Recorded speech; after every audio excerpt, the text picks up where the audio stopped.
Feel at home tayo dito. Enjoy life at Bright FM 91.9. Friends tayo. Bright FM, nandito na. Mag-e-enjoy ka sa mga programa.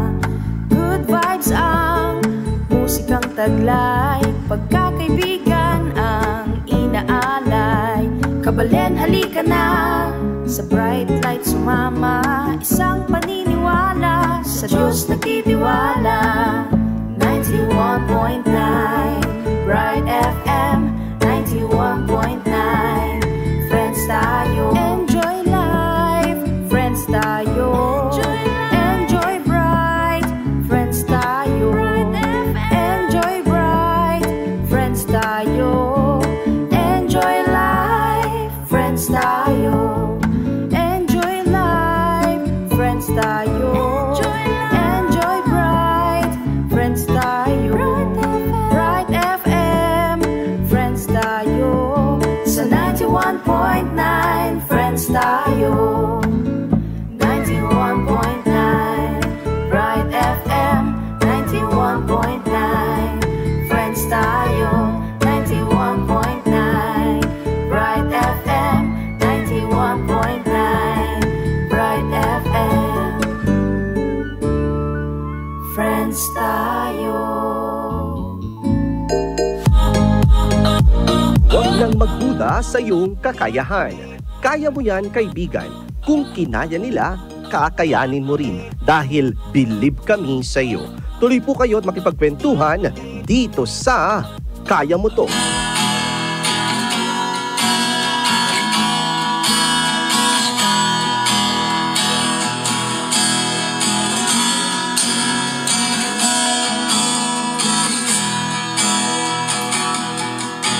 Nangarap lang naman sa ilalim ng buwan.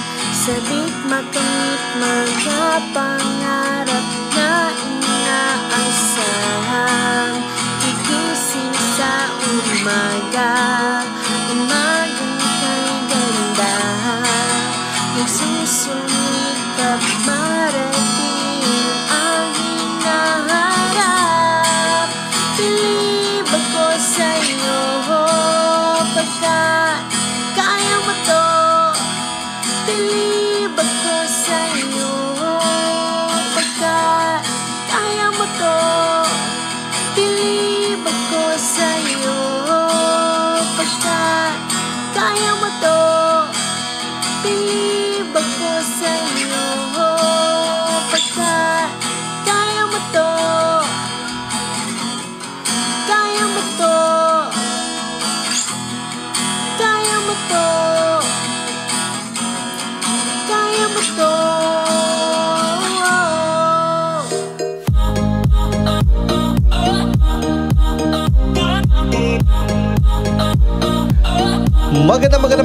Magandang umaga, Luzon, Visayas at Mindanao. Ako pa rin po, Kuya Bro sa radio at happy first year anniversary po sa ating programang Kaya Mo To.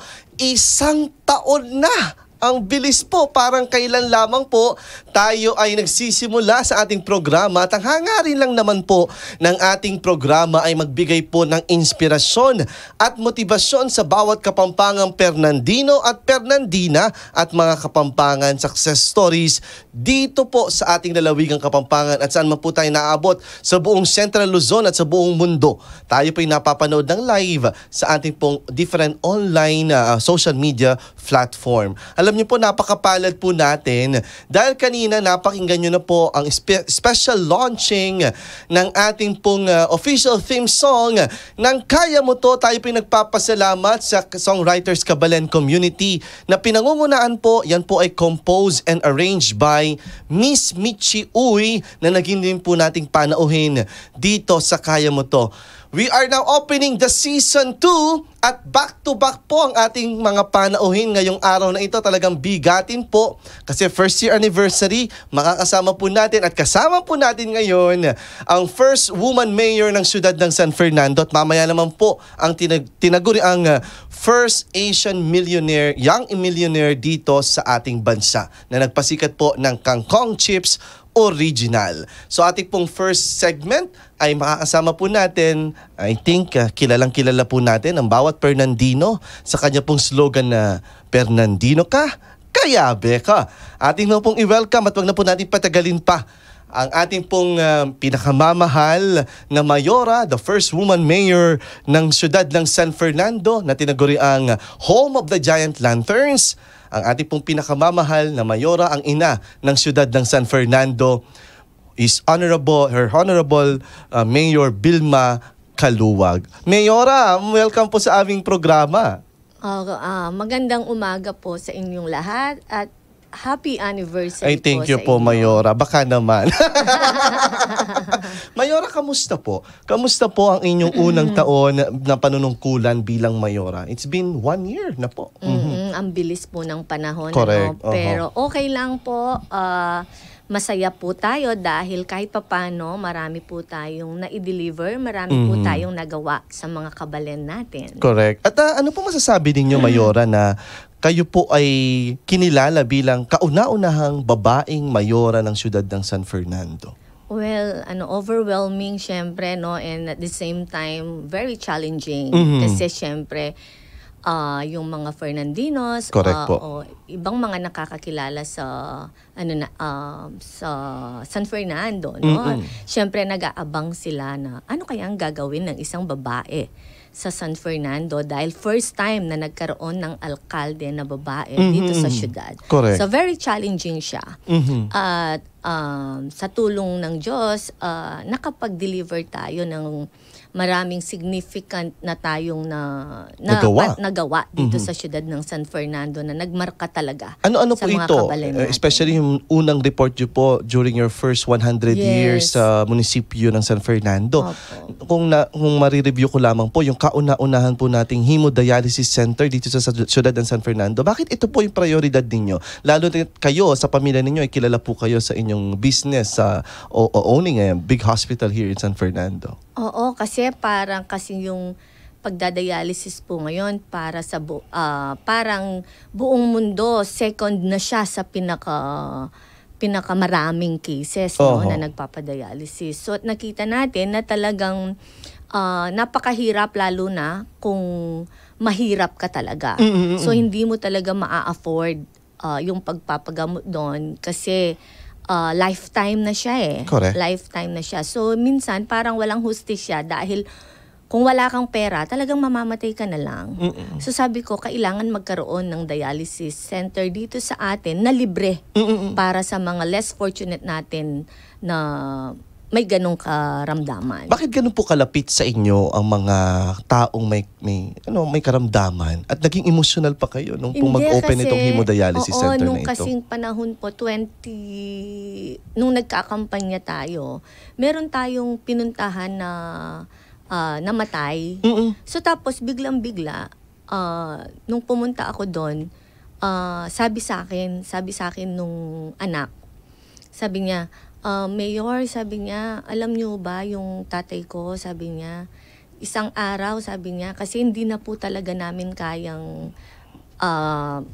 ipadialysis siya kasi ubos na po kami, nagkautang-utang na po kami. Nag-meeting po kaming pamilya. Hindi po namin alam na naririnig pala ng tatay ko yun. Correct. Sabi nung isa, wala na akong mautangan, ganyan-ganyan. Bigla pong nagsalita yung tatay ko. Sabi niya, kung sanang nanalo lang si Mayor Vilma. Sana hindi na kayo namumblema ng ganon. Kasi yun po talaga yung plataforma natin noon pa.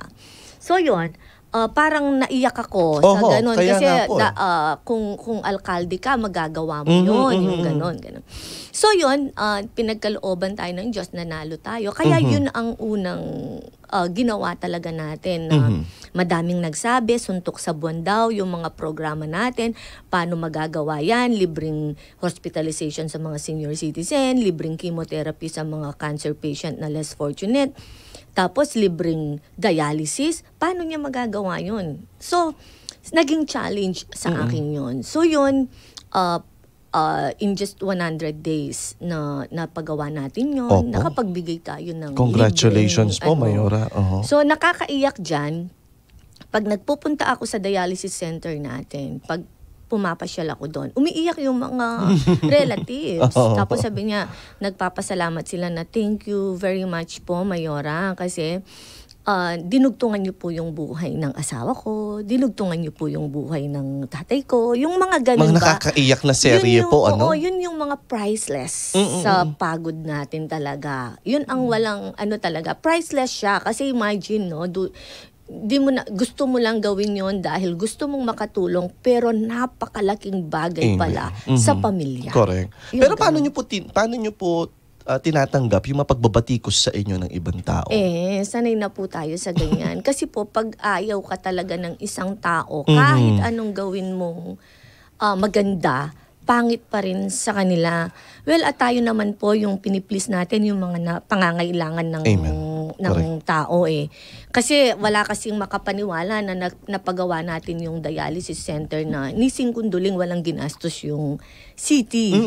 Parang first time ata na nangyari yung ganun. Well, inaano na lang po natin, maybe siguro dahil may hospital tayo, yung parang alam natin yung technique kung paano makipag-deal sa proponent. So, nakuha natin ng libre yun, hindi na ginastosan ng city.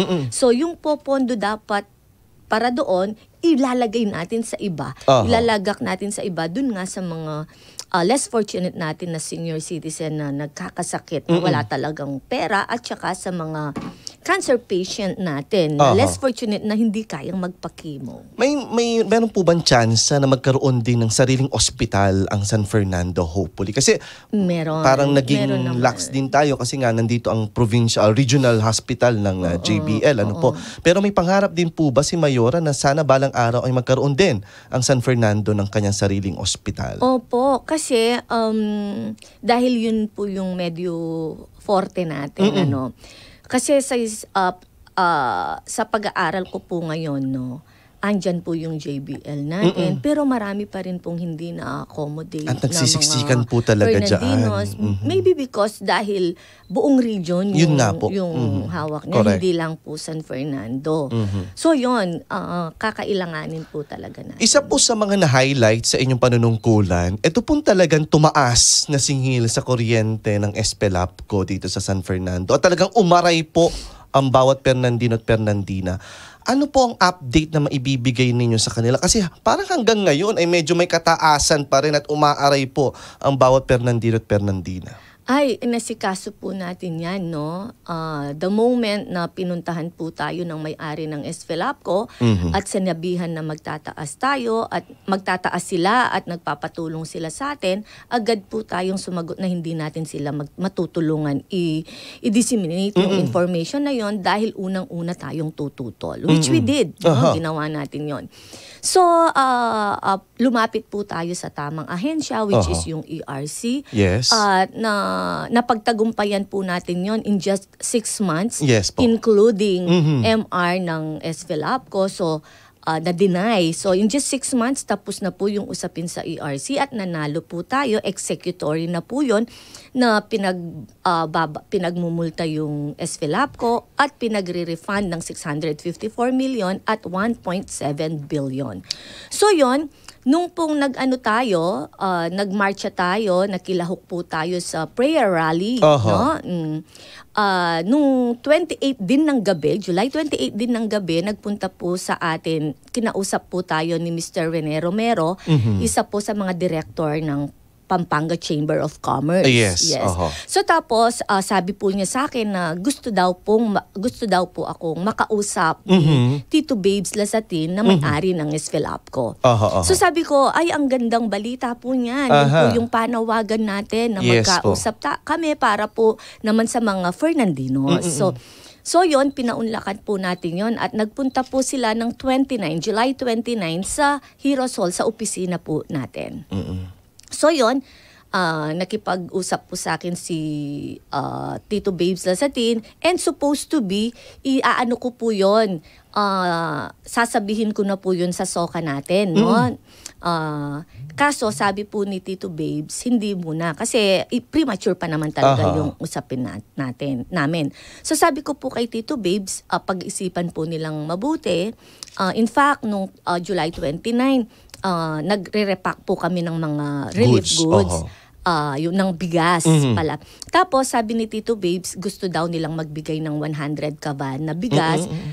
And at the same time, gusto daw po nilang donate ng buildings, no? School buildings. Ang sagot ko po, ay napakasarap pong pakinggan, Tito. Sa totoo lang po, kailangan namin yan. Especially yung mga school buildings. Kasi po, right now, nung dinatnan ko po yung City College, 700 lang siya. Ngayon, 2,600 na po. That's a good news na po, Mayora. Ano? Yung nga yung natanggap ko last time when I gave a talk sa ating mga estudyante, graduating students, and 200 plus yata sila na nag-attend. Ano po? Na inaasahan na may 2,000 estudyante sa City College. At binaba nyo po yung grade na required for, para lang maging open siya talaga sa mas maraming maralitang ating mga estudyante dito sa ating kasi po nung city. Pag ano ko po doon, bakit ako konti yung mga estudyante? So yung palang matataas lang yung grades, yung tinatanggap nila. Sabi ko, paano na yung mga hindi academically good na gustong makapagtapos ng pag-aaral? So parang talagang ipinaglaban niyo po yun, Mayora. Parang hinusgahan natin, dyan ka na lang dahil hindi ka academically good, wala ka ng future, dyan ka na lang, wag ka na mag-aaral. So aasahan po natin yun, Mayora, na magkakaroon pa na mas lalong oportunidad sa mga mahihirap na estudyante na gustong makapagtapos ng pag-aaral. At pangalawa po, inaasahan din natin, aabangan natin po yan, ang pagbaba ng kuryente, ang singil ng kuryente ng Esfelapco. Pero Mayora, ano po, kayo po ay isa sa mga tinititigan talaga ngayon dahil kayo po ay nakilala bilang fashionistang Mayora. Ano po masasabi ninyo dito? Ganun ba? Well, hindi. Ewan ko po, no? Kasi po, siguro mula ewan ko, ganun ba yung tingin nila sa akin? Hindi, ano lang po ako, mahilig lang siguro talaga akong magbihis. Talagang kanya-kanyang ano po yun eh. Siyempre, once masaya ka sa ginagawa mo, okay lang yun, di ba? So, nagpapasalamat ako at napapansin po nila na sa pananamit ko, nagiging fashionista po pala ako sa paningin nila. Pero yun po ay normal na para sa inyo po, no? Nakilala rin po kayo bilang isang TikTok content creator dahil po sa anak niyo si Nicole, Kaluwag. Ano po maipapayo ninyo doon po sa mga Fernandino o Fernandina na content creator din po? Sana yung puro love lang. Kasi minsan kasi may mga content creator yung nang aaway, yung something na ganun. Kami po ng anak ko kasi, sinasabihan ko yung anak ko na parang dapat maging model tayo sa mga viewers. Yes po.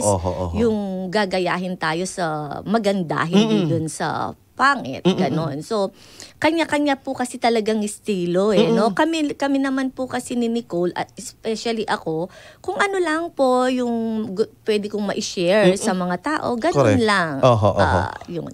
Ano po, ito pong napili ninyong tagline ng inyo pong pamumuno, panunungkulan ay Fernandino ka, kayabe ka.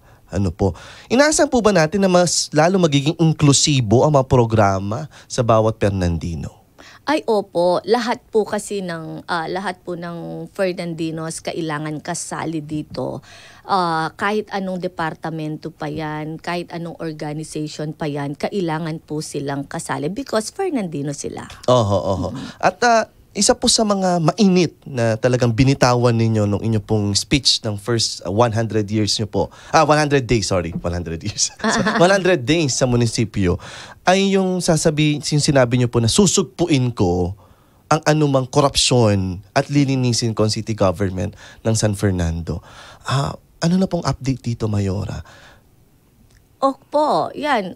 So far, so good naman po. Nakikita naman po natin yung transparency natin. Lahat talagang, lahat sinasabi natin sa mga tao. Kagaya nga po yung nire-report ko sa mga Fernandinos ngayon, no? Naud lang po kanina yung sa SFELAP ko, yung pagbibigay po nila sa akin ng mga buildings dito sa kailangan natin yon, no, pagdo-donate nila. Tinanggihan po natin yon. Tinanggihan po natin yon kasi pero in a nice way. Nandun po si Tito Rene Romero. Sabi ko, naku Tito Babes, ang sarap pong pakinggan yan. Kaso hindi ko po siya pwedeng tanggapin kasi baka isipin po ng mga tao nabili na ako or binebenta ko na sila.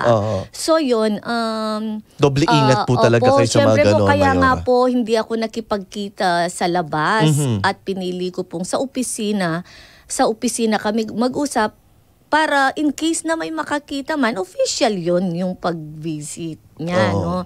So yun, tapos yun, nag-ano na nga, no, nung August 7, bumalik siya.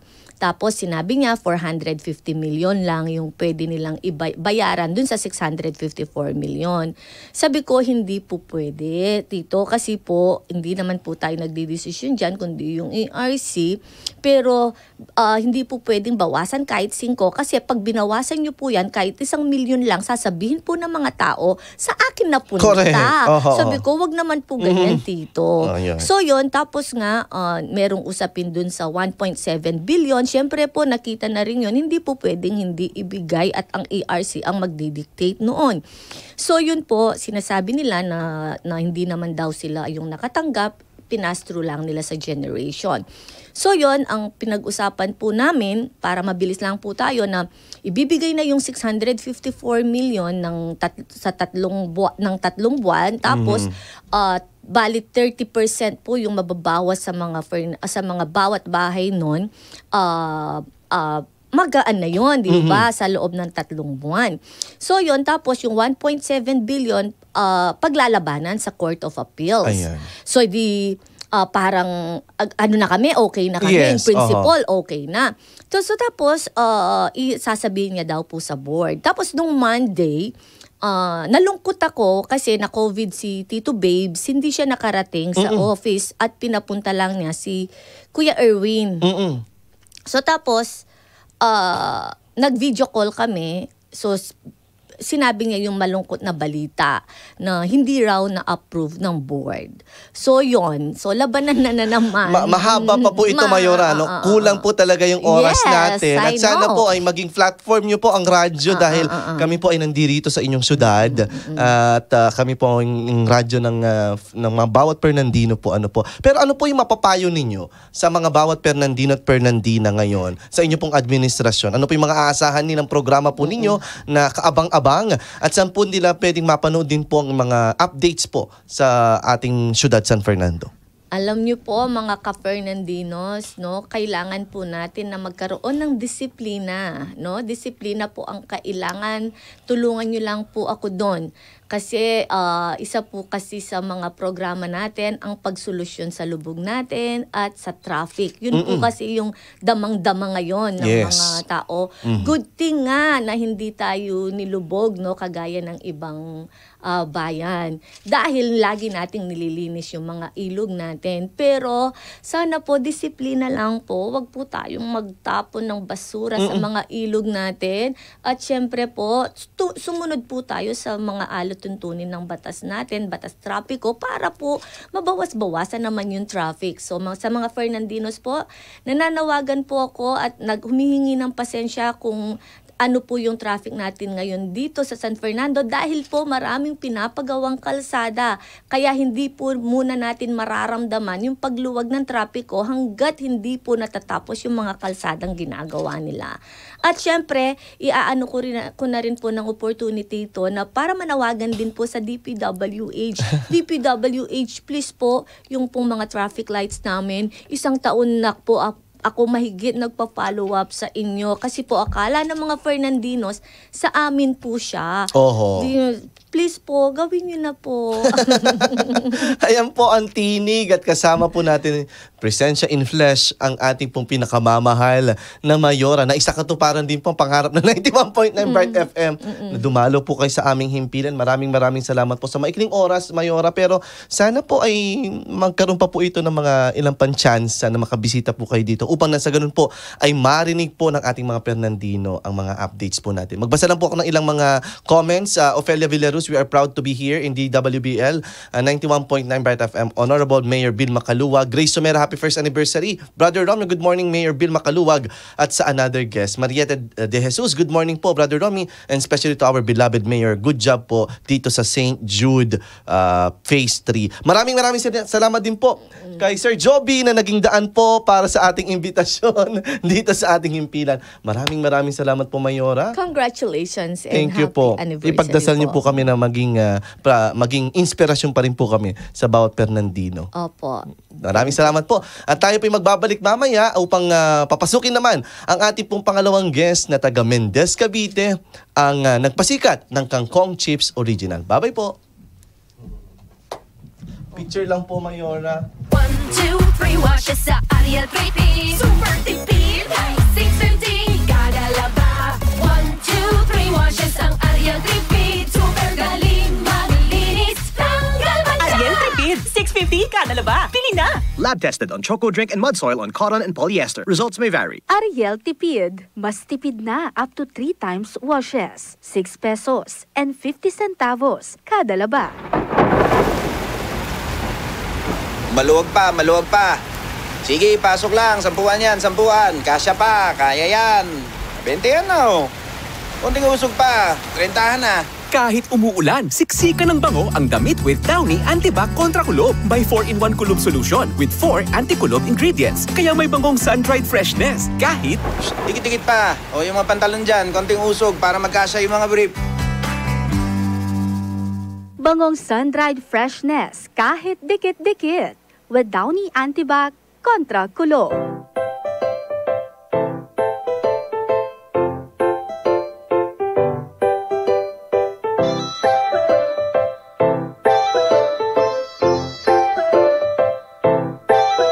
Kangkong na pinakamalutong, yan ang kangkong chips ni Josh. Napakalupit, parang may mahikayan si Mohica. Sa unang kagat mo pa lamang tiyak kung ikaw ay masasarapan. Garantisado pati ang kalidad, kaya sigurado na babalikan ng mamimili na mapapakuha at mapapaulit sa kada punta. Kung saan meron kangkong chips na tinda, siguraduhin mo na kay Josh Mohica. Napakasustansya at malinamnam, grasya ng Diyos na nakakatakam. Kaya mga bata, sabi ni nanay, para tumalino kumain ng gulay, magiging mahusay, buhay ko kulay. Pag kinakain palagi pampatibay, siksek at panalo. Numero 1, yan ang produkto ng batang Caviteño. Nagtagumpay dahil sa pagdadasal, ginagawa din ng may pagmamahal. 100% na natural, pinakauna at original. Kangkong chips ni Josh Mohica, umikit sa pagkagat, ang lutong ang sarap. Kangkong chips ni Josh Mohica, sa paglanghap mapapalasap, tsak na babalik-balikan. Kangkong chips ni Josh Mohica, umikit sa pagkagat, ang lutong ang sarap. Kangkong chips ni Josh Mohica, una at original, gawang Pinoy de kalidad. Kangkong chips ni Josh Mohica, umikit sa pagkagat, ang lutong ang sarap. Kangkong chips ni Josh Mohica, sa paglanghap mapapalasap, tsak na babalik-balikan. Kangkong chips ni Josh Mohica, umikit sa pagkagat, ang lutong ang sarap. Kangkong chips ni Josh Mohica, una at original, gawang Pinoy de kalidad. Kangkong chips chips na pinaka the best. May ari guwapings and quality, yes. Napakabait kaya binibless. Sineshare niya rin, nakaka-impress. Maraming nabago ang buhay. Distributor, resellers na sobra ang husay. Di ka matatalo kung ikay susubok. Siksik sa laman na lagyan ay busog. Pwede mong i-check para makasure. Pag kay Josh Mojica yan ay talagang pure na natural, walang chemical. Gawang Pinoy, may pagmamahal, kaya masarap. Number 1 sa buong Pinas, Josh Mojica malakas. Tibay tatagang mararamdaman sa sustansya na dulot ng nilalaman ng KCO. May barbecue, honey butter, cheese, sour cream at chocolate. May spicy at ang classic, lahat swabe sa panlasa. Gabi, tanghali at umaga, pwedeng ilatag sa lamesa habang umiinom ng serbesa kasama ang buong pamilya. Kangkong chips ni Josh Mojica, umikit sa pagdagat, ang lutong ang sarap. Kangkong chips ni Josh Mojica, sa paglanghap mapapalasap, tsak na babalik-balikan. Kangkong chips ni Josh Mojica, umikit sa pagdagat, ang lutong ang sarap. Kangkong chips ni Josh Mojica, una at original, gawang Pinoy de kalidad. Kangkong chips ni Josh Mojica, umikit sa pagdagat, ang lutong ang sarap. Kangkong chips ni Josh Mojica, sa paglanghap mapapalasap, tsak na babalik-balikan. Kangkong chips ni Josh Mojica, umikit sa pagdagat, ang lutong ang sarap. Kangkong chips ni Josh Mojica, una at original, gawang Pinoy de kalidad. Kangkong chips original, napakalakas, walang katulad. Salamat Lolo Pedro, isa ka sa nagpakulay. Sa buhay ay nagtagumpay nang dahil sa'yo ay mas nagpakahusay. Patuloy ka na gumabay sa aking paglalakbay kasama ang gulay. Produkto na to iyong pinalakas, salamat palagi sa itaas. Kangkong chips original by Josh Mojica, patuloy palalakasin at marami pa na dapat naabangan hanggang tangkilikin ng buong mundo. Kangkong chips by Josh Mojica, bumili ka na wag magpapahuli. Kung maubos bukas ay meron ulit. Kay mami at daddy ikay mangulit. Magpabili ka ng kangkong chips, dapat gawang Josh Mojica, nang makasigurado ka na talagang original. Halika't mumuya ka na ng kangkong chips ni Josh Mojica, umikit sa pagdagat, ang lutong ang sarap. Kangkong chips ni Josh Mojica, sa paglanghap mapapalasap, tsak na babalik-balikan.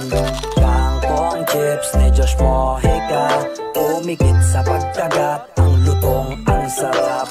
Kangkong chips ni Josh Mojica, una at original, gawang Pinoy de kalidad. Kangkong chips ni Josh Mojica, umikit sa pagdagat, ang lutong ang sarap. Kangkong chips ni Josh Mojica, sa paglanghap mapapalasap, tsak na babalik-balikan. Kangkong chips ni Josh Mojica, umikit sa pagdagat, ang lutong ang sarap. Kangkong chips ni Josh Mojica, una at original, gawang Pinoy de kalidad.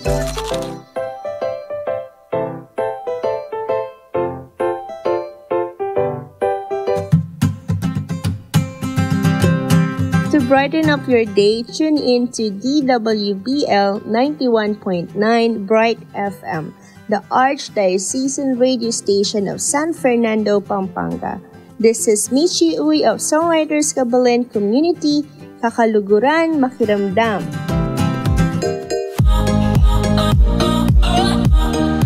At nagbabalik pa rin po ang inyong paboritong programa tuwing Webes, ang Kaya Mo To Season 2.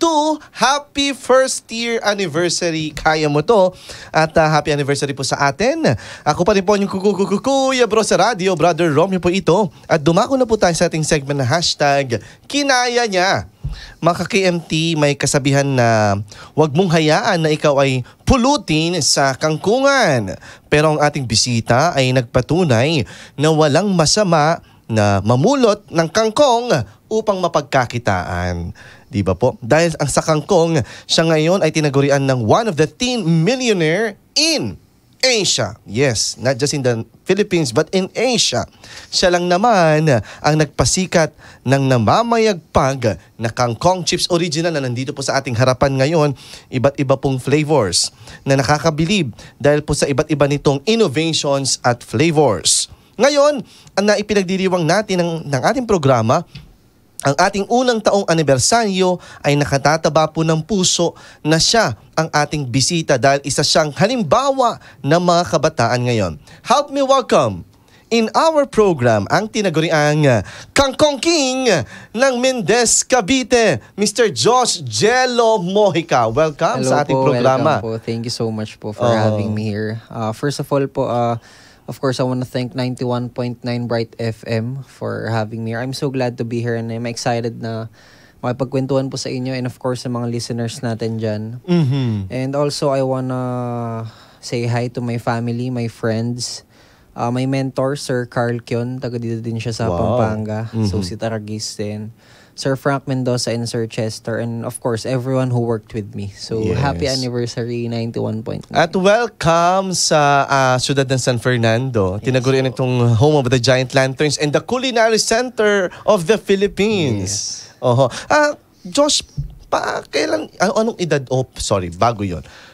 Paki-describe mo nga sa amin yung iyong childhood experiences nung bata ka. I came from a very modest family po. So, payak na buhay, very payapa naman. So, nakatira po ako sa Mendez, Cavite. Yes, and lumaki po ako sa poder ng lolo at lola ko. Kasi 2 months old pa lang po ako. Nagtrabaho na yung mother ko as a single mom. Mabuhay po ang mga single moms. Yes.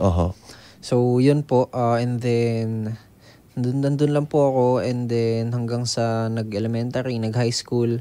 Sino nag-alaga sa'yo? Lolo't lola pa din. Laking lolo't lola si Josh. Yes, actually. Kamusta ang pag-aalaga o paglaki sa isang lolo't lola? Sobrang sarap po. Napakasarap lumaki sa poder ng mga grandparents mo kasi luho ka ng pagmamahal at alaga at aruga. Correct. Punong-puno talaga. Yes po, punong-puno. At ano yung mga values na na-inculcate nila sa'yo? Mga basic foundation and values na talaga magagamit ko sa buhay ko, like pagiging mapagbigay, yung hospitality, yung uunahin mo yung iba kaysa sa sarili mo.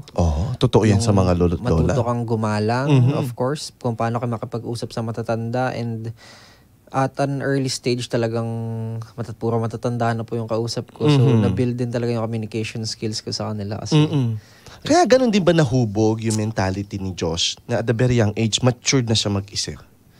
I think so po, yes. Kasi pag lumaki ka sa poder ng lolo't lola mo, most likely medyo sanay ka na din tumayo ng mag-isa.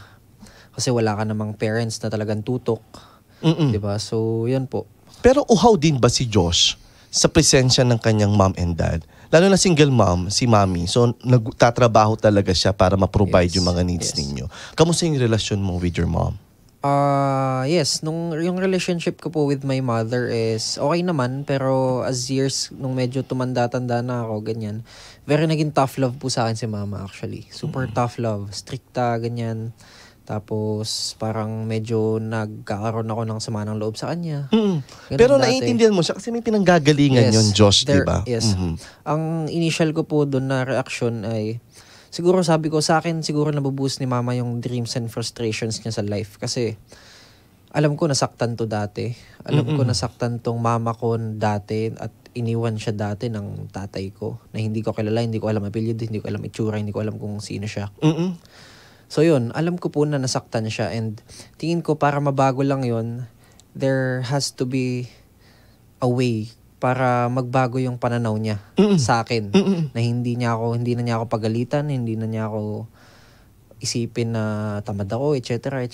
or something like that. Kaya tingin po isa din yun sa void ko and pinagkuhanan ko ng fuel for doing this and drive para magawa ko po ng successful tong negosyo na pinili ko kasi tingin ko isa din yun sa pinaka naging fuel ko. Pero, siyempre nagpursige ka rin na sana mapansin naman ako ni mama ulit. Yes. So, Yung ba yung naging drive mo at motivation mo, Josh? Yes, actually, nung ginagawa ko po tong business din, medyo nakakakuha ng orders. Talagang tinatanong ko po si mama, Ma, proud ka ba sa akin? Ginaganon ko siya kasi yun, naiyak si mama nun. Sabi niya, oo naman, proud na proud ako sa'yo. At isa po yun sa pinaka-pinagmamalaki ko. At dumako tayo sa relasyon mo kay Lolo Pedro. Gaano naging instrumento si Lolo Pedro dito sa business na ito? Napakalaki pong inspirasyon ng binigay sa akin ni Daddy or ni Lolo Pedro. Ito po, nandito siya sa loob. Kasi siya po talaga yung kinalakihan ko eh. Mhm. Siya po yung tatay na talagang tiningala ko. Mhm. Tapos bago po siya mawala, talagang yun po, tandang-tanda ko po yung sinabi niya na, Josh, mahirap ang buhay, akala mo ba, kaya huwag mong babaan ang pangarap, apo. Kaya yun po, that was the moment na napag-isip-isip ko kung parang hindi ko na nga gusto yung nangyayari sa buhay namin ngayon. Kasi pandemic was the worst thing that happened to our lives. And alam naman po natin na maraming pamilyang Pilipino ang nawalan at isa po kami dun. So, Doon ba nagsimula during the pandemic? Itong pag-uumpisa mo ng Kangkong Chips Original? Post-pandemic na po, nasimulan ko po siya. Pero kanino siya inspirasyon na nanggaling na itong Kangkong Chips na ito? Na-discover ko po yung chips. Sa tita ko po. Oh. Dalhin mo kami doon. Okay po. So, birthday siya ng daddy ko. Tapos, nagluto po yung tita ko ng crispy kangkong. So, nasarapan po kami, ganyan. Sabi ng daddy ko, ba't ganito? Malasa na, malutong pa. Tapos, kangkong lang siya. Correct. So, ang galing. Parang miracle sa amin. Wow, ang galing ng recipe na to. So, yun po. Hanggang sa, wala naman. Hanggang ganun lang. Then, nung moment na po na nag-iisip na ako ng negosyo, nung dumating na yung point na nawala na po si daddy. So, yun, naalala ko yung sinabi niyang yun. And then, talagang sabi ko, kailangan may magawa ako. Kasi ayoko na ng ganitong klaseng sitwasyon sa bahay. So, kailangan kong mabago ang sitwasyon sa bahay. Yun lang ang tanging nasa isip ko. So, para magawa ko yun, kailangan kong, I have to focus on having money. Kailangan kong kumita ng pera kung gusto kong mabago yung sitwasyon sa bahay. Kung gusto kong mas magaan, mas maalwan ang buhay ko, kailangan namin ng pera. So, I have to do something. So, sabi ko po, kailangan ko lang ng buhay na kahit papano hindi ko naiisipin kahit piso para lang makabili ng gamot. Pangalawa, para makapagpa-monthly check-up. Pangatlo, para makapagpa-opera in case of emergencies kasi masakit pumulan ng pamilya.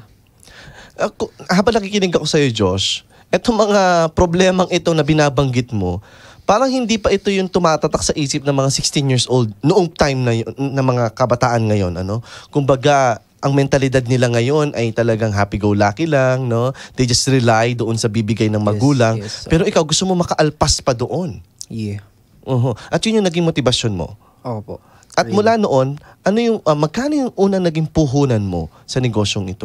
May initial capital po sa business ay siguro around 3,000 pesos galing sa ipon ko at kasi naglalaro po ako sa computer dati with mga games, ganyan. Nagbebenta din ako doon. So, isa po yun sa mga naipon ko, yung 3,000 piso na yun, na ginamit ko po para dito. So, 3,000 initial? Yes, opo. Naipon mo pa? Yes. Pero, syempre, nung unang mo bang ginawa ito, ano yung mga kinonsider mo? No, in having this kind of business? Of course, ang pinakauna ko pong kinonsider is ano bang available? What's the available resources? So, I have to make use of it. So, naisip ko po na may kangkong naman dun sa bakura namin. Correct. Tapos, madali lang naman magluto, mantika lang kailangan mo, ganyan.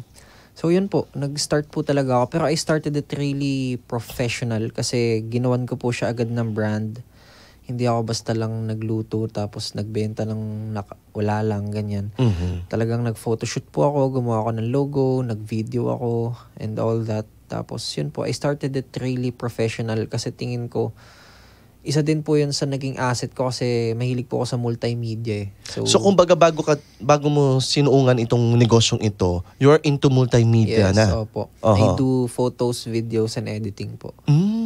So naging advantage din ito. Yes, opo. Kumbaga naging training ground mo ito, mga pinagdaanan mo na ito, Josh, para i-prepare ka sa much bigger responsibility. Yes, actually, yes po. Pero yung mga trial and error, siyempre, kamusta yon? Yung sa lutong ng kangkong, yung paano mo siya pinag-aralan, kung paano makukuha yung swak na talagang hindi siya masisira. At first po, syempre maraming palpak. Sobrang dami po talagang palpak. From raw materials, cooking process, anong ingredients ang dapat gamitin at hindi dapat gamitin, from quality ng chips. So, napakarami pong trial and error. Pero, lahat ng errors na yon ginawa ko siyang learnings to improve. Correct. So, sabi ko lang, okay, marami pa tayong palpak, pero hanggat maraming palpak, ibig sabihin mas marami ding room for improvement. So sabi ko, okay lang to. Kailangan ko lang subukan ng husto at mag-build ako ng magandang taste buds dahil nasa food industry ako. And of course, maging open ako for criticism para maging perfect yung product ko. So, sino yung unang tumangkilik ng produkto mo sa pamilya? At first po, pag nag-iisip ako kung kanino ko unang iaalok, ang una kong maiisip is kung sino ba ang mas may tiwala na agad sa akin. So, unang-una yung family ko and relatives and friends. So, sa kanila ko po unang inalok and sa community na din. Ano yung reaksyon nila nung una nila matikman yung luto mo? Okay naman po. Very nasarapan naman sila. Syempre, may ilang comments. Then, yun. Nakakapag-improve ka po. Kinonsulta mo rin ba si tita na siyang unang talagang... Yes po. Anong reaksyon niya nung una niya matikman yung luto mo? Nakuha ba ni Josh? Natuwa naman siya. Pero syempre, in-improve din niya. May mga comment din siya kasi mas magaling pa siya noon eh. Pero syempre, yung initial na yon, ang maganda sa iyo, Josh, hindi lang ikaw yung nagsimula. Dinamay mo pati mga kaibigan mo na walang kamalay-malay, na gusto rin kumita during the post-pandemic. Paano yun? Paano mo sila hinikayat? Kasi po, every order, kailangan ko po ng another manpower para mabigay ko po yung ganong amount ng order. So, yun po, wala naman kaming ginagawa nung mga time na yun. Diba? Very bored na din kami. Walang school, walang face-to-face. Talagang phone ka lang, laro ka lang sa cellphone and all that. So, sabi ko, ba't na lang kayo sumama sa akin? Try natin gumawa ng mapagkakabisihan. So, dito, pwede ba tayong kumita ng pera? May panggala kayo, may pambili tayo ng damit, ng sapatos, ng mga gusto natin, may pangkain tayo. So, yun, sabi ko, so, punta kayo dito, gagawin natin to, magluluto tayo, ito yung sweldo nyo. Then, yun naman po, lahat naman hindi po ka pa tinawanan noon? Ano ba to si Josh? Seryoso ba sa ginagawa niya? Siguro po hindi, kasi they also believe on what I do. Kasi na-explain ko naman po sa kanila ng maayos that it's working, and yun, tingin ko po naging blueprint ko din muna yung sarili ko bago ako humarap sa kanila na ito ako, kumikita ako ng ganito, so pwede din kayo kumita ng ganito, tara, sama-sama. Parang isa sa mga key ingredient na sinasabi mo na nangingibabaw yung trust. Yes. Yung pagtitiwala, una sa produkto at na mga kasamahan mo sa'yo. Yes, of course. Diba? Yung they rely on you na may vision ito sa buhay, diba? May pananaw ito kung saan tututungo. Kasi napakahalaga po nun sa mga kabataan ngayon to have that vision. Kasi kung wala ka magiging compass to success, di ba? Yes. Pero, sino yung unang tumangkilik? I mean, yung pamilya mo, okay. Pero, ano yung ikwento mo sa amin, paano pa tumas lalong nakilala? Okay, so nakilala po siya after 7 months of consistency na araw-araw nagluluto, araw-araw nagtatry magbenta, mag-market, mag-alok. After 7 months po, may isang babae, si Miss Karenina Villamar, siya po yung nagsabi sa akin na Josh, pa-order ako ng ganitong amount. So, 10 pieces lang. Niluto po namin and then pinadala ko po sa kanya sa Manila. So, pinalala-move ni mama yon, and then after 2 weeks, yun, walang order, ganyan. Tapos yun po, biglang nag-PM na ulit siya sa akin, si Miss Karenina. Sabi niya, Josh, pa-order ako ng 100 cheese, 100 barbecue, 100 cheese, 100 spicy, 100 classic. So, doon na po ako nag-start na, wow. Biglang 100? Ito yung first bulk order natin. So, paano ko gagawin to? Kasi konti lang yung puhunan mo dito, Josh. Yes. Tapos biglang ganito, bulko-bulko na yung in-order sa'yo. So, paano mo na-organize yun? Paano mo yung financial mo? Di ba? Ang first initial plan ko po is kumuha ko ng 50% down payment. Kasi at least doon, magagamit ko yung puhunan na ibabayad niya sa akin para gawin yung produkto niya. Parang aral din to, Josh, sa mga nakikinig natin, mga nagninegosyo. Kasi actually, hanggat wala akong buong pera na i-invest ko dun sa negosyo, hindi ako magninegosyo. Yes. Parang takot sila to take a risk. Isa din siya sa nakikita ko po na small issue or topic or hindrance kung ba't hindi nagsisimula na negosyo yung mga tao. Kasi parang late nila nare-realize na pwede naman na hindi naman agad malaking puhunan ang gagamitin nila. Correct. Diba po? You can start with even the smallest amount that you have. So, para sa akin, pwede mo din naman, halimbawa, may bulk orders ka kasi minsan madami din tumitiklop na kapag madami na yung orders, madami nag-order sa kanila ng produkto nila, ay, hindi ko kaya yan, masyadong madami, wag na lang. Hindi ko kaya yan, di namin kaya lutuin yan, tsaka puhunan, wala din ako. No, so, doon na sila titigil, di ba? Yes, pero pwede yung 50% muna. 50% down payment. So, malaking bagay din yun na naging move ko yun kasi nakita ko po na ngayon, kagaya nito. So, sabi ko, as a beginner nung time na yon, that is really a smart move, sabi ko. Correct. Kasi kung tumiklop ako doon, baka wala ako dito ngayon. Kung hindi ko tinanggap yung 400 packs na yon na ang puhunan ay mahigit 20,000, at hindi ko naisip na magpa-down payment or mga has na pwede po ba humingi ng down payment? Kasi iba nahihiya siguro. Correct. Pero ako nangahas ako na, miss, pwede pong mahingi yung 50% down. At nagbayad sila. Yes, and yes, they really paid. Ang nabigla ka, sino itong babae na to behind these orders? As yun po, nung naluto na namin for a week, natapos namin yun. Then, pinadala ko na siya sa imo, sa tita ko. Then, tumawag yung tita ko. Sabi niya, Josh, pa-check nga ako kasi yung nag-pick up dito, may van na malaki. Tapos may malaking mukha ni Senator Ping and Tito Soto. Sabi ko, wow, talaga po? O sige po, tatawagan ko po si Miss Karen. So, tinawagan ko si Miss Karen. Sabi ni Miss Karen, yes, Josh, itong kangkong chips na in-order ko sa'yo, ipapamigay ito sa buong Senate. Wow. For Senator Ping's Christmas basket. Wow. So, naisama yung kangkong chips doon. Yes. Tapos, doon na po ako naging emotional na ako, happy na ako kasi talagang may nakarating po yung product. Parang nagkaroon ka ng pre-marketing. Yes. Instant. Yes. No? At hindi pa po doon natatapos yun. Kinuwento ko kasi kay Miss Karen po yung lahat ng naging struggle ko, ganyan, kung ano inspiration ko sa business. Tapos kinuwento po niya kay Senator Ping. Then kinagabihan, nag-tweet po si Senator Ping. Tapos yun po yung nag-viral lang. Sabi ni Senator Ping, my office ordered a delicious kangkong chips from a 16-year-old Mendeceño here in Cavite, ganyan-ganyan. Tapos, his inspiration is his lolo who passed away. Tapos, I don't know him but I'm so proud of him, sabi niya. So, yun po yung nakita ng Philippine Star, yun po yung nakita ng other networks, and doon na po nagsimula. And the rest is history. Yes po. At na-interview ka ng ilang mga TV networks dito sa ating bansa. Overwhelming ba na nakilala ka? Yes, actually yes po. Very grateful. I'm really grateful for everyone who supported me. Pero kung babalikan mo, syempre, ang daming trials na pinagdaanan ni Josh, diba? Kasi isa sa mga trials na pinagdadaanan ng mga young entrepreneurs ay yung ibibigay, yung iaalok mo. You're gonna persuade other people to support your product or to buy your product, diba? Yun po kasi, yung hardest part. Kamusta yung mga yon, yung trial and error mo, pagpunta mo, yung pagdi-deliver mo, yung pagpi-plead mo sa kanila to support your product? It's all worth it po para sa akin. Kumbaga, lahat ng ginawa kong efforts, nakikita ko naman na may results eh. So, para sa akin, dapat ganun lang din talaga palagi.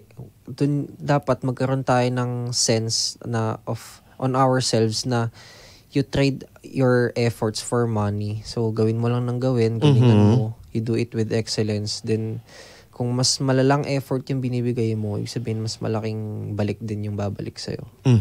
At gaano nakalaki yung kinikita ni Josh ngayon sa kanyang kangkong chips original? Around 7 digits po. 7 digits? Wow. Wow, ganun nakalaki. Pero ano yung unang reaksyon mo nung magkaroon ka ng unang milyon? Nung kumita po ako ng milyon, halong emosyon po yung naramdaman ko. Halo ng excitement, ng pagka-proud at ng kaba. Kasi hindi naman porket kumita na ako ng milyon, hanggang dito na lang ako. Ibig sabihin, sabi ko po sa sarili ko na, oo, kumita na ako ng milyon, pero dapat yung feeling of excitement ko, yung feeling of accomplishment, in-transition ko po agad sa feeling of pressured. Para masabi ko sa sarili ko na hindi pa ito yon. Unang mountain pa lang to na naakyat ko, and there are more new mountains to climb. Para mabigyan ko din yung sense ng utak ko na ibig sabihin, unang milyon pa lang to, I can make more millions and I can accomplish more. Wow. So sabi ko, ngayon kasama ko na yung resellers, distributors, family ko, friends ko, and employees ko, and lahat ng tumatangkilik sa Kangkong Chips Original para akyatin yung mga susunod na bundok. Kasi yung unang bundok ako lang mag-isa umakyat. Ngayon madami na akong kasama at lahat sila umaasa sa akin. Amen. So sabi ko ay parang ang ginawa ko nun, I made that huge accomplishment a really tiny steps lang. Parang minaliit ko lang siya para mabigyan ko yung sarili ko ng na sabihin, I can do more, I can accomplish more, and I can earn more. So ganun ko po siya ginawa. Pero ano yung unang binili mo para sa'yo nung una ang kumita ng milyon? Nung first income po, of course, na ang mindset ko kasi noon ay 100% ng pera sa business, ibabalik ko sa business. So, binigay ko po yung income sa business ulit. So, nag-invest ako sa income generating assets ulit. So, first ko pong pinundar ay una, 3-story factory kasi kailangan po namin ng factory. Pangalawa, delivery van for logistics and deliveries. Pangatlo po ay kotse ko para makapunta po ako from point A to point B and makapag-meeting. Ganyan. Then, yung iba naman po ay sa mga properties na and real estates para secure naman po yung future natin. Natutuwa ako. Hindi po 30 ang edad ng kausap ko. Pero mabinabanggit niya mga terminologies. Sa marketing po ito at entrepreneurship. Kasi yesterday I attended the Business Network International o BNI GREET dito sa Central Luzon. Yung mga sinasabi mo, ito yung mga core values ng business, no? Income generating, logistics na kailangan ko, property na kailangan kong invest pa yung aking income into property. Na parang wala ako masyado narinig nung kailangan kong bumili ng mamahaling sasakyan. Pero yes, meron, pero hindi ganun luho. Di ba? I mean, ano ba yung mga luho ngayon ni Josh? Sa luho ko po, actually, parang wala naman po ako masyadong luho. Kasi para sa akin po yung definition ng mayaman ay kung nakabase lang yan sa kung magkano ang kinikita mo at magkano ang ginagastos mo. Kung mas mataas po ang kinikita mo sa ginagastos mo, mayaman ka na para sa akin. So, yun, hindi naman po ako masyadong maluhong tao. Pero I want finer things in life. Mahilig po ako sa luxury, of course, kasi kaya ako po ginagawa ang lahat ng to para ganahan ako to do the best experiences sa buhay, to achieve ganitong klaseng experience, to attain this experience, and to accumulate maraming resources and stuffs na makakatulong and makakapagpasaya sa akin. So, kaya ako po lahat ginagawa ng to. At ngayon, kamusta na yung mga naipundar? Yung factory mo, yung workers mo ngayon, parang buong barangay na yata ay kasama na doon. Yes. Paano mo na-empower itong mga kasama mo, kabarangay mo dito sa negosyo mo? Of course, naging napaka hands-on ko din naman po sa factory. Tapos yun po, mula po nung nag-hire na po kami sa buong community namin, almost 100 employees na po yung nasa atin ngayon for nagiging factory workers po sila. Sila po yung nagpa-process ng kangkong chips from cooking to repacking and all. So yun po, ang ginawa ko lang po noon ay syempre kailangan hands-on ako. Kailangan, bata ako and I'm a CEO pero hindi ko yun ipapakita na bata ako. I'm always doing more and lagi akong nag-aaral ng sagad para masabi ko na I'm really the CEO and I won't let it show. So, lagi akong nagbibigay ng better results and best results sa company ko para maging working po and maging efficient yung kalabasan ng anumang ginagawa namin sa company. Nakakatuwa yung isang vlog na napanood ko, I think the interview of Mr. Julius Babaw, na may isa kang PWD na employee. Yes, Pakikwento mo nga sa ating mga listener itong iyong empleyado. Yun, si Ate Rona po, wala daw po kasing tumatanggap sa kanya. Matagal na po siyang gustong magtrabaho, pero wala daw pong tumatanggap kasi ganun yung PWD po siya. Pero tinanggap ko po siya kasi binigyan ko na lang siya ng trabaho na angkop sa kung anong kaya niyang gawin. Opo. So, yun. Ngayon po, almost 2 years na siya sa company. Then, anong task niya? Nagkaano po siya po yung taga-sticker, siya yung taga-tally ng orders, ganyan. Siya yung naga-accountancy. So, masaya siya katrabaho. And ngayon po, nagla-live siya sa TikTok. Habang nag-work siya, nagla-live siya sa TikTok. Wow, ang galing. At ano pa yung, siyempre, at your very young age, huminto ka sa pag-aaral at nag-focus ka dito sa business na ito. Pero itutuloy mo pa ba yung pag-aaral mo? Ano pa yung gusto pang marating ni Josh? Matapos ni Josh yung pag-aaral niya? May ganun bang mindset si Josh? Madami pong nagsasabi sa akin na of course kung itutuloy ko pa ba yung studies ko kasi syempre hindi ako nakapag-college. Correct. Pero ang sagot ko dyan ay yes, I would try my best to go hard on doing this business. Correct. I will try my best to study on my own and to keep on learning and to keep on acquiring life skills and knowledge para mag-grow tong business at maging successful ako. So to continue to answer the question if magtutuloy pa ba ako ng college, hindi ko po siya priority right now. Ang priority ko ay of course isang maging magaling na CEO for my company. To learn all the knowledge that is required to get my business to grow and to make it a really profitable business with such an amazingly successful product. Pero kung papalarin ka, Josh, anong kurso sana yung gusto mong tahakin sa kolehiyo? Right now po, nagbago na po yung choice ko from before gusto ko mag-IT. Ngayon po, I want culinary na. Culinary ang tatahakin mo. Food business na pero siguro kung magkakaroon ng pagkakataon, Josh, mag-e-enroll ka ba? For sure. Tingin ko po okay naman din. Kasi why not? mas maganda pa rin na may ma-achieve ka rin in the academic field, di ba? Pero hindi ka ba napipressure sa murang edad mo? You are already 19, kasi ang dapat at your age, nasa gimmick ka, nagpa-party, nag-e-enjoy, living a YOLO life. So anong masasagot mo dito? Para sa akin po, nasa isip ko, it's either 5 years of sacrifice or 50 years of struggle. So para sa akin, kung isa kang teenager na gusto mong yumaman, you only have 2 choices. You only have 2 choices at kailangan mong talagang gawin ang isa dun. So that 2 choices are, una, gusto mo bang yumaman ng maaga para maaga ka din makapag-retire at maaga mong ma-enjoy yung yaman mo kasi malakas ka pa? Yes. Pero ang kapalit nun, maaga kang maghihirap at hindi ka na masyadong mag-e-enjoy sa buong teenage life mo. O pangalawa, talagang mag-e-enjoy mo ng todo yung teenage life mo, talagang magsasaya ka. Pero ang kapalit nun, late ka na magseseryoso sa pagyaman, tapos kapag mayaman ka na, most likely, pwedeng mahina ka na or matanda ka na, hindi mo na ma-enjoy yung retirement mo. Baliktad sa'yo, no, Josh? Napaka-radical ng pag-iisip mo. Kasi kailangan ko maghirap ngayon para ma-enjoy ko yung retirement ko na mas maaga. Yes. Hindi yung kailangan ko magpagod pag matanda na ako at pag matanda na ako, doon ko ma-enjoy yung aking retirement. Yes. So, dun po ako sa una. Doon po ako sa kung saan ang advantage ko. Kasi advantage ko na bata pa ako ngayon, mas madami akong energy. Correct. Mas madami akong pagkakataon na mag-heal kahit anumang maranasan ko. Kasi meron pa akong Wolverine-like abilities. Dahil bata pa nga ako, mapagod ako, okay lang. Kasi bukas pwedeng laban na ulit ako. Pwede pa ako magpuyat ngayon kahit onti yung tulog ko. Kasi kaya pa ng katawan ko. Yes, kaya pa po ng katawan ko. Mabilis pa mag-heal kahit normal lang naman po talaga, bata ka pa di ba? So para sa akin, ganun po. Then siguro later on, pag mga 30s na ako, pwede na ako mag-retire or pag may financial freedom na ako, doon ako mag-enjoy talaga. Kumbaga, it is really a reverse of mentality and culture. Yes. Diba? Yun yung pinapakita mo sa amin ngayon.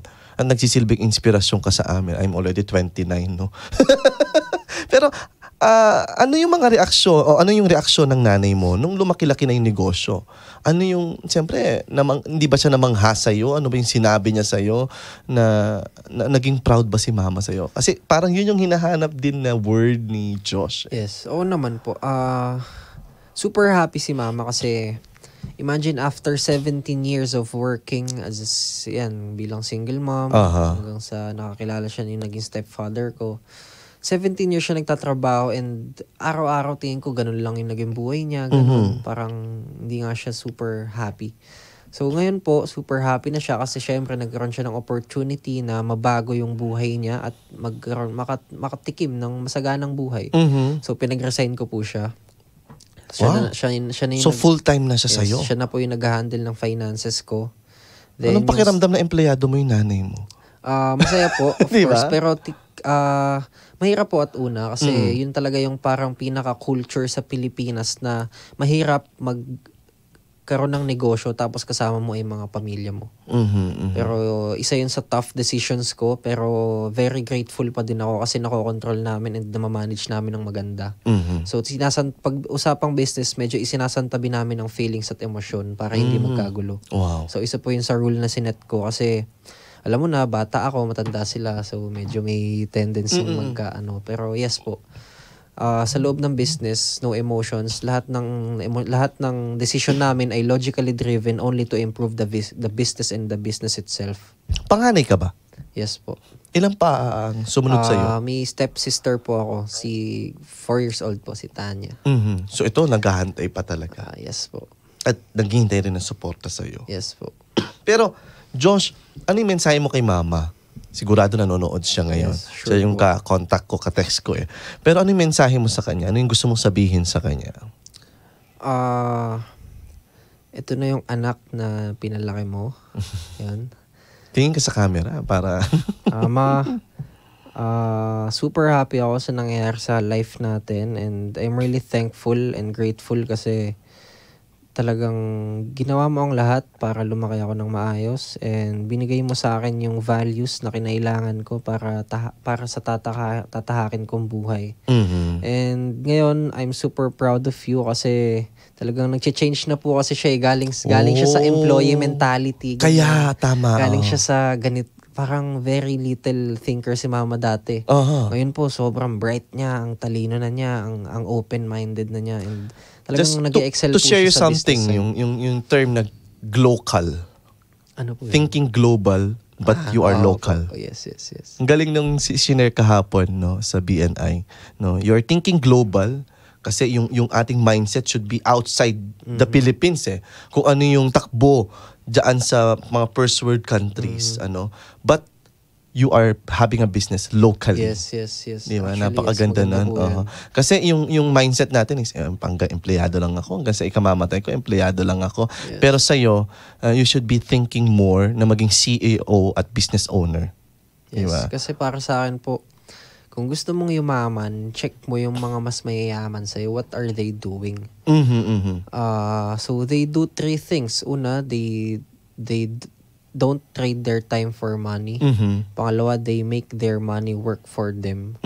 Pangatlo, they give as much value to people as they can. So para sa akin, kung gusto kong yumaman, dapat siguro hindi ako tumanggap ng paycheck galing sa ibang boss or ibang CEO, ganyan. Kung bagay ikaw ang nag-a-approve o pumipirma ng mga cheque. Diba? So, yun din yung isa sa nahirapan si mama noon. Kasi, hindi sasanay doon. Hindi, sabi niya, Josh, paano na yan? Pag-resign mo ako, paano na ako ngayon makakakuha ng sweldo? Or kumbaga natatakot siya, di ba? Sabi niya, kinakabahan ako, Josh, baka wala akong kitain. Correct. Sabi ko, hindi, ganito lang yan, ganito. Pinakita ko, ganito yung pwede mong kitain pag ginawa mo to. So, tiwala ka lang sa akin, gagawin natin to ng maayos and maganda. So, yun po. Anong pakiramdam nung sinurprise ka ng iyong mom sa iyong first sports car? Very happy po. Sobrang saya. Nakita ko yung emosyon mo doon di ba? Hindi siya expected talaga actually. Pero yun. Pero unang naiyak doon si Lola, di ba? Oo. Ano naman payo mo kay Lola? Mensahe mo kay Lola? Kay Lola po, syempre medyo nalulungkot po siya kasi hindi na naabutan ni Daddy lahat ng ganito. Correct. All the finer things in life hindi na po na saksihan at naranasan ni Daddy. Pero pangako ko po kay Mami Nel ko, kay Lola, ay gagawin ko ang lahat para maging secured ang future ng buong pamilya. I will try my best. I will do my best to leave a positive impact to the world and to help as much Filipinos as I can. Kasi naniniwala ako na yun ang purpose ko. And I know that you'll be proud of me. Yeah. Pero eto, may pa-flash kaming picture ngayon. Yan. Anong gusto mong sabihin sa kanya with all the success that you have reached? I know, no, though he is already up there, listening. But I think he is very proud of you, Josh. Opo. He is very proud of you. And kung nandyan lang siya ngayon, gusto niya sabihin sa'yo, Apo, ang layo na narating mo. At proud na proud ako sa iyo. I know na siguro at this very moment, andito siya kasama natin. What do you want to tell him? Look at him. Nakakayak naman to. Yun po, Daddy, sana you're proud and I'm doing the best na kaya kong gawin para patunayan sa lahat na ang pinalaki mong apo ay may duty at responsible para sa buong pamilya niya at para protektahan yung dugo na binigay mo sa akin at apelyidong binigay mo sa akin. So, para sa akin po, yung binigay sa akin ni daddy na apelyido, yung binigay niya sa akin na values, parang binigyan niya na din ako ng sacred duty to protect our bloodline.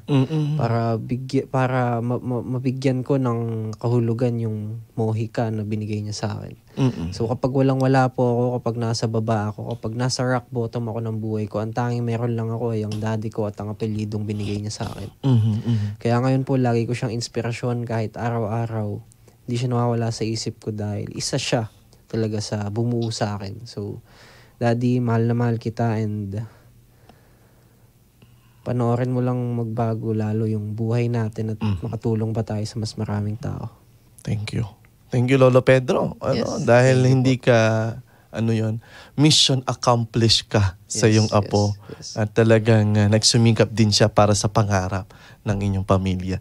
At sa ating pong pagbabalik mamaya, ang unang tanong din po natin kay Josh, siguro, ay paano mag-franchise dito sa ating negosyo? Paano po natin siya matutulungan pang mas mapalago ang kanyang negosyo? Paano po ba maging distributor ng Kangkong Chips Original na parang nandirito na rin at umabot na rin po sa Pampanga itong kanyang Kangkong Chips Original. Sa ating mga kabalen, karen pong kabalen ko, Kenny King San Fernando. Suportahan po natin ito mamaya.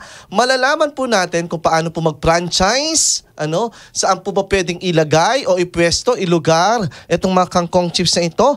At kung meron po kayong mga konting ipon o gusto nyo mag-invest sa ganitong negosyo, ay ibibigay po at ipapaalam po sa atin yan ni Josh. Mamaya-maya pa rin po yan sa pagbabalik pa rin ng inyong paboritong programa tuwing Webes, ang Kaya Mo To, kung saan po laging bida ang inyong talento at kwento. Ang Philippine Plan of Action for Nutrition ay tugon ng bansa sa malnutrisyon. Ito ang nagbibigay ng balangkas para sa pagpapabuti ng nutritional status ng mga Pilipino. At bilang mabuting mamamayan na nais makibahagi sa PIPAN, gawin ang mga sumusunod. Bumisita sa health center para sa mga serbisyong pangkalusugan, lalo na ang mga buntis at bata. Para sa mga nagpapasuso, tiyakin na may sapat na nutrisyon. Maging modelo ng tamang nutrisyon sa inyong pamilya. Magkaroon ng food garden sa bahay at mag-volunteer sa inyong barangay sa paghahatid ng mga serbisyo. Bumuti na ang iyong nutrisyon, nakatulong ka pa sa kapwa mo. Suportahan ang Philippine Plan of Action for Nutrition o PIPAN. Maging kampyon ng nutrisyon. Mensahe mula sa National Nutrition Council ng DOH.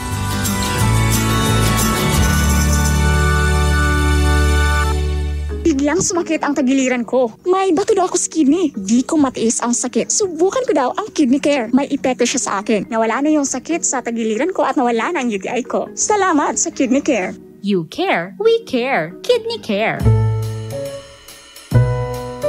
To brighten up your day, tune in to DWBL 91.9 Bright FM, the Archdiocesan radio station of San Fernando, Pampanga. This is JP Galang of Panaderia Agape, Kakaluguran, Makiramdam.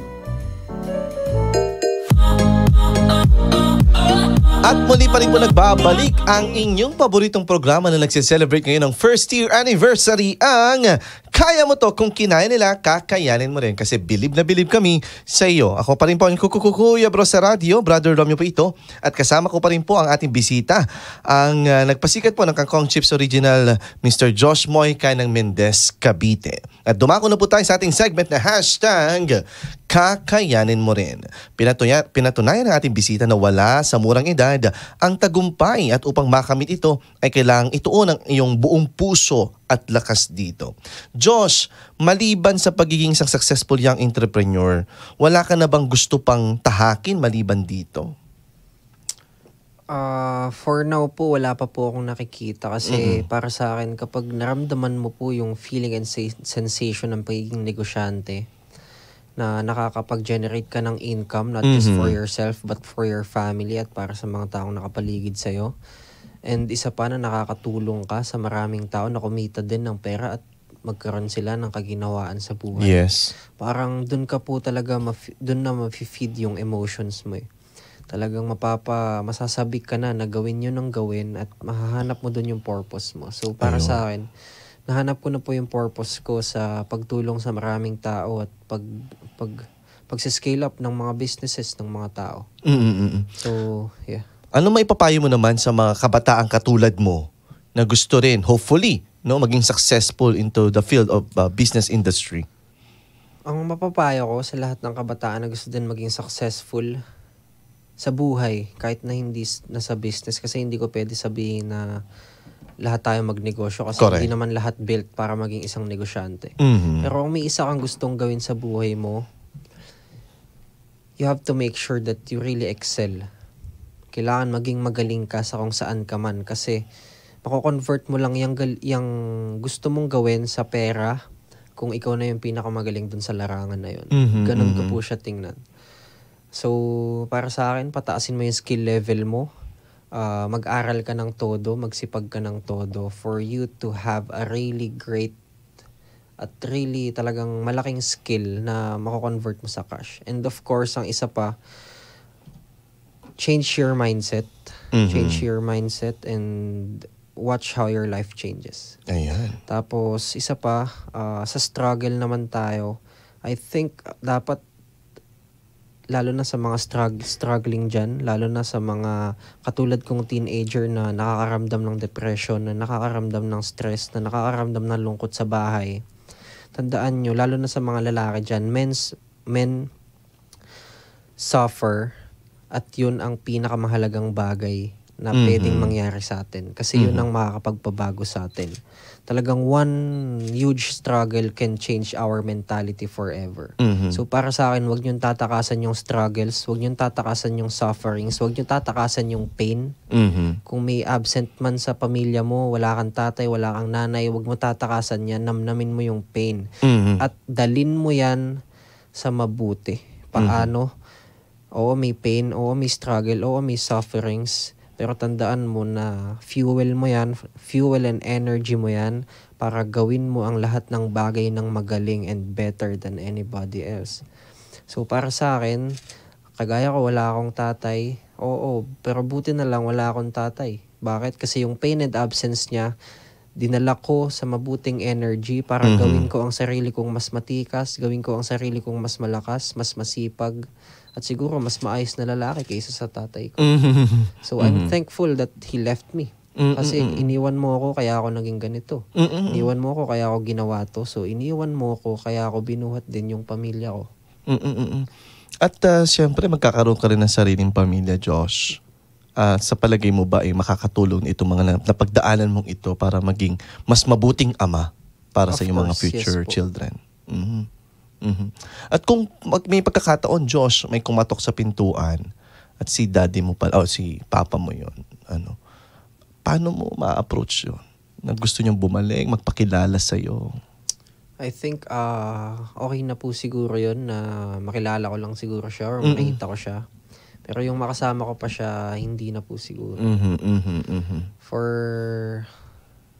ako na lang siguro yung nakakaalam ng rason na yun. Pero tingin ko hindi naman na dapat na kasi malaki na ako, pinalaki na ako ng maayos ng lolo ko.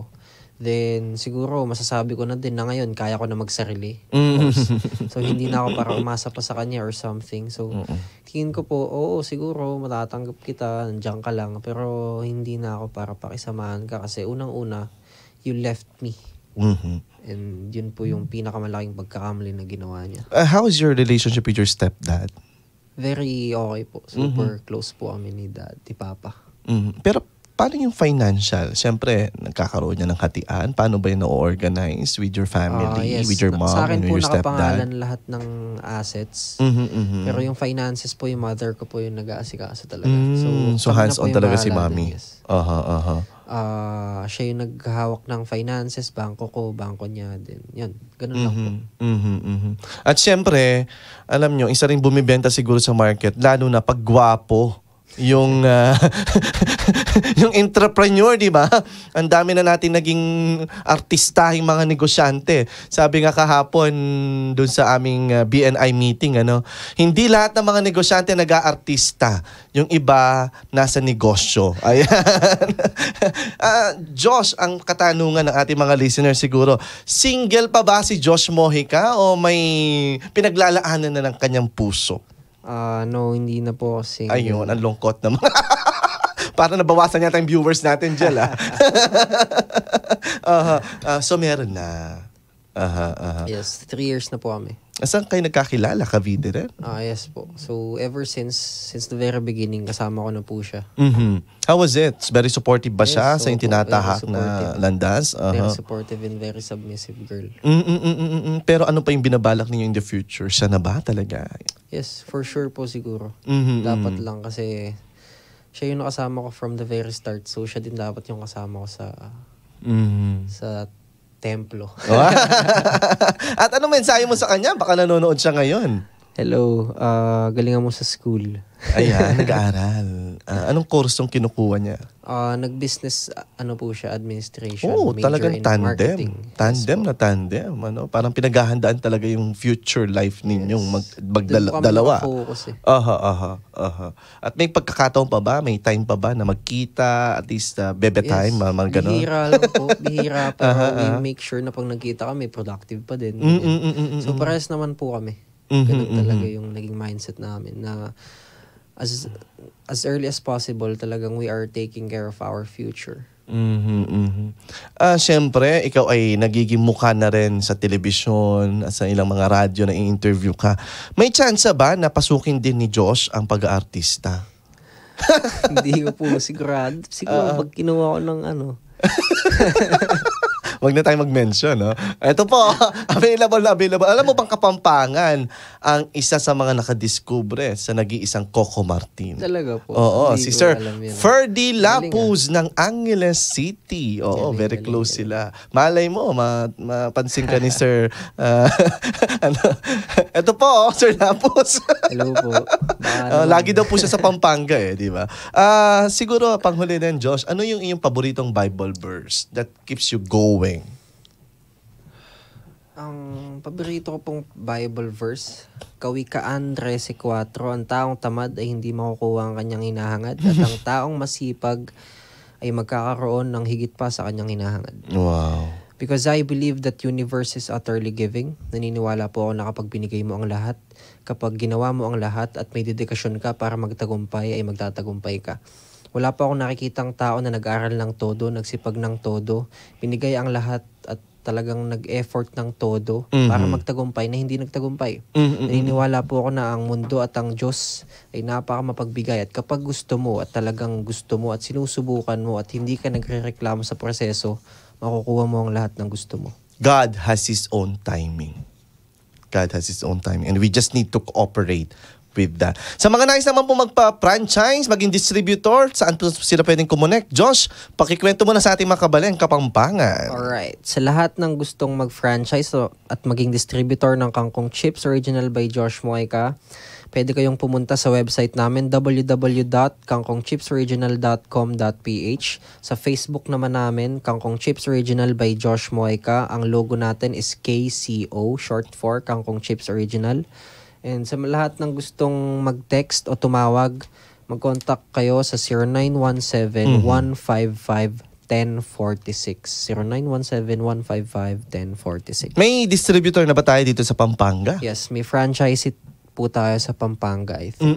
Pero hindi ko na ma-look up, hindi ko na makabisado yung pero tingin ko po meron sa Pampanga kasi sa mga Shell actually dito meron po. Ano yung mga target siguro sa mga nagtatanong? Saan ba nila pwede itong i-distribute, ilagay at ibenta? So iba't ibang klase po sa resellers dyan sa office mo, sa pag-reseller ka, pwedeng sa barangay mo, pwedeng sa tindahan mo o kahit saan pang store mo gustong magbenta kung reseller ka. Pag distributor naman, nahahati tayo sa municipality and cities. So iba't ibang municipality dito sa Pampanga, mga cities sa Pampanga, pwede nating kunin or pwede tayo ang maghawak kasi ang city distributor ko po at municipality distributor ko ay nag-iisa lang per syudad. So kung nasaan sila, dun lang sila at sila lang ang nandun. Sayang, meron na sa Pampanga. Pero yung Pampanga po, franchisee siya, so iba po siya sa distributor. Oh, so pwede pa maging distributor. Pwede po kahit saan dito. Oh, that's nice. Kung wala pa. Kumbaga, magkano yung amount o puhunan na pwedeng gugulin dito? For reseller, nasa 2.5 to 5K. Kasi we have a really profitable margin para sa inyo. Tsaka very affordable yung mga package natin. So sa distributor naman, around 25K to 50K, 45K, mga ganun. So sa franchisee, 500K to 1 million. Wow. So kumbaga ano yung laging tanong yan, ano yung magkaning ROI ko diyan? Very quick. Sa distributor po, around 2 to 3 days lang. ROI ka na. Sa reseller naman, 5 hours ROI ka na. Yes. Wow. Sa franchisee po, 1 month ROI ka na. Wow. So yun po, supportan po natin ang Kangkong Chips Original, KCO. Ayan. At maraming salamat sa pagbibigay ng inspirasyon sa ating mga kabalen dito sa Pampanga. At syempre po, shout out po kay Mami ni Josh na nanonood ngayon, si Christine Joy Mojica. Rose Punzalan. Ma'am Christine, maraming salamat. Ikaw ang textmate ko lagi. Mac Cordova Deyang, Dabong Dobe, James Pasamonte. Hello Sir James, Jojo Bien, Ireneo Amiscua sa Bolo, Emelita Evangelista Mendiola, Trixie Marahas, Hilda Tayag, Lourdes Aquino Chua, Ronald Dacanay Guico, Marie Grace Lumba, Melchor Santos Kaluwag. Hello po Sir Melchor, maraming salamat sa pagbisita. Ang asawa, ang husband po ni Mayor Vilma Kaluwag. Giovanni Carlos El Primo, Mang Paeng Soto, Cedric Pamintuan, Ange Tagorio Pineda, Grace Somera, Reynold Santos, Angelo Supan, Rene Carion, Shoni Dizon, Beauty Salon Spa, baka naman magpa-advertise naman kayo. Jet Garcia, Carl Malyari, Ma'am Baines Guevara, Arlene Manalang, Virginie Marie Oler, Ofelia Villaluz, Lita Guanlao Manlit, hello po. Jane Sampang Ebasco, hello po. Masarap ang sisig niyan. Jan Zen Torins, at syempre Ryan Sawal, Edgar Macapagal, Asteria Songko, Gerald Peter Luna. Manlita Guanlao, happy to see you Brother Romy with your guest Josh, a very young millionaire. At happy first anniversary to our program po ang Kaya Mo To. At good luck to your business Sir Josh. God bless you more with Brother Romy first anniversary. Emelita Evangelista Mendiola, happy first anniversary po.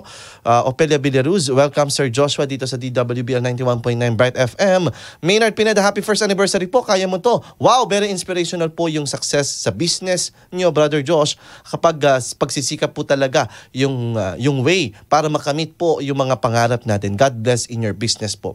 Cornelia Morris, wow, opo, bisa ko pong mag-invest. Gusto niya daw mag-invest sa iyo. Try to connect with her po, si Cornelia Morris. Jefferson Centeno, happy anniversary po. Great job. Maraming salamat po sa lahat po na nakisama sa ating pong kwentuhan dito po sa Kaya Mo To. At sana marinig natin sa advertisement ang Kangkong Chips Original dito sa Pampanga sa ating radyo. Ayan, sana pa-advertise si Josh. Mamaya natin pag-uusapan niya. Pero maraming salamat. Final words to our listeners, Josh. Ano yun? Dakal pong salamat. Natuto na siya magkapampanga. Kabalen. Thank you all. Thank you guys. And thank you for listening. And yun. Have a nice day, guys. Ayan, malay mo sa mga big malls dito ay makita na ang KCO. Ayan, maraming salamat po mga KMT. Natapos na naman po ang ating first year anniversary special. Maraming salamat po kay Mayor Vilma Kaluwag, the first woman mayor ng City of San Fernando. At syempre po, ang pinagmamalaki ng mga Kabitenyo, ang nagpasikat ng Kangkong Chips Original, si Josh Mojica. At matatapos po tayo sa ating pong quote of the day. At huwag po natin kakalimutan ang sinabi ni Josh Mojica. Sabi niya, treat everything with excellence and watch how your life changes. Magkita-kita po muli tayo sa mga susunod pang Webes ng ating pong taon. Dito pa rin po yan sa inyong paboritong programa tuwing Webes, ang Kaya Mo To, kung saan po laging bida ang inyong talento at kwento. Paalam po.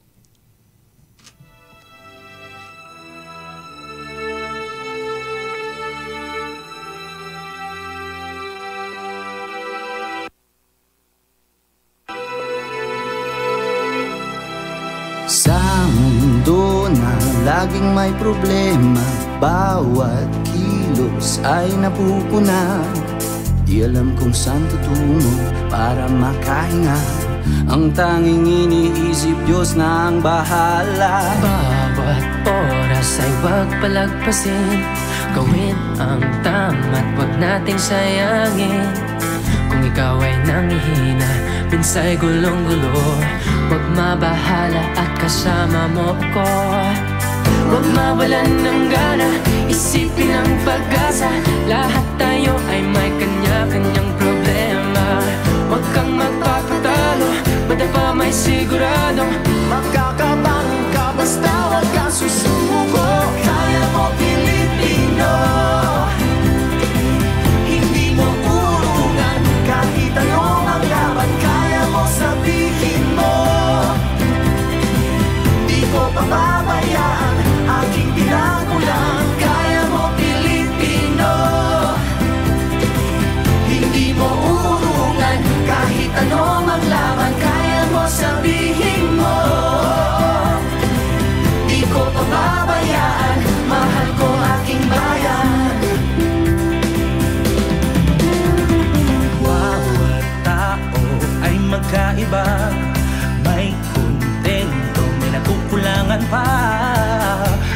pang layunin, isang pinagmulan.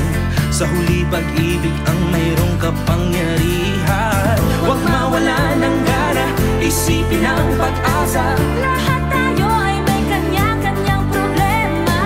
Huwag kang magpapatalo, madapa may siguradong makakabangon ka, basta't huwag kang susuko. Kaya mo Pilipino, hindi mo uurungan. Kahit anong ang laban, kaya mo sabihin mo, di ko pababayaan, aking pinagmulan. Kaya mo Pilipino, hindi mo uurungan. Kahit anong ang laban, kaya mo sabihin mo, di ko pababayaan, mahal ko aking bayan. Aking bayan kaya di pwede pwede ba wag ka magpalinlang. Huwag kang maniwala sa nagsasabi na ang ginawa'y ginawa lamang para sa ilan. Dahil di imposibleng yan na iyong marating. Pwede mo ibag sa Diyos pero kilos-kilos rin. Pare hindi mo pwede limusin ang limusin. Huwag mo itaying mahulog ba di mo pitasin ha. Pilipino,